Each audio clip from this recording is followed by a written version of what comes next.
Labai daug ir kelių į meilę, bet kurį tu pasirinksi. Vieną dabar aš tau papasakos. Dėkingoms. Jeigu tu pirm kartą girdi, žinau, kad dėkingoms ir rakts, absoliutus rakts į besąlygišką meilę absoliučiai viskam. Absoliučiai viskam. Medžiau gyvūno žmogau nesvarbu kam. Visiškai nesvarbu. Į pozityvumą, į aukštą dažnį. Dėkingoms ir tavo rakts, ir tavo duris į ton gyvenim, kur tu nori pradėti gyventi. Ko tau reikia? Tiesiog kiekvieną dieną suras bent jau 3 faktelius apie bet kas įvyka šiandien, dėl ko tu gali būti dėkingas arba dėkinga. Ir padėkok už ton. Šitas pats paprasčiausias pavyzdys. Aš esu toks dėkingas, kad aš šiandien išėjau į mišką.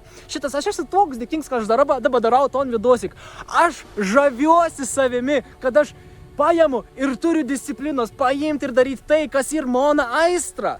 Aš žaviuosi savimi, kad aš galiu būti savim. Aš neapsimetinėju niekom. Aš tiesiog darau, ką aš myliu. Ir aš tiesiog būnu 100% autentiškiausia versija savim. Viskas, ko aš dabar padariau, aš padėkoju už faktą, kad aš egzistuoju mano gyvenim, kad aš dabar šitas tiesioginių laikų, kaip tu žiūri, aš šitas padėkoju už ton.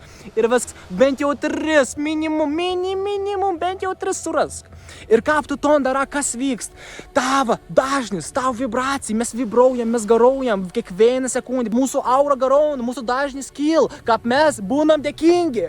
Tai dėkok už viskon, bet kokį patį trupinėlį, patį bulkas, patį mažiausią trupinėlį, bet kas įvyks tavo gyvenim, antras dalykas, dėl ko tu gali būti dėkingas arba dėkinga, padėkok už ton. Kiekvieną dieną, jeigu tu tom pradėsi daryti, tu pamatys, kaip tavo gyvenims keitas. Čia yra rakts, čia yra absoliutus rakts.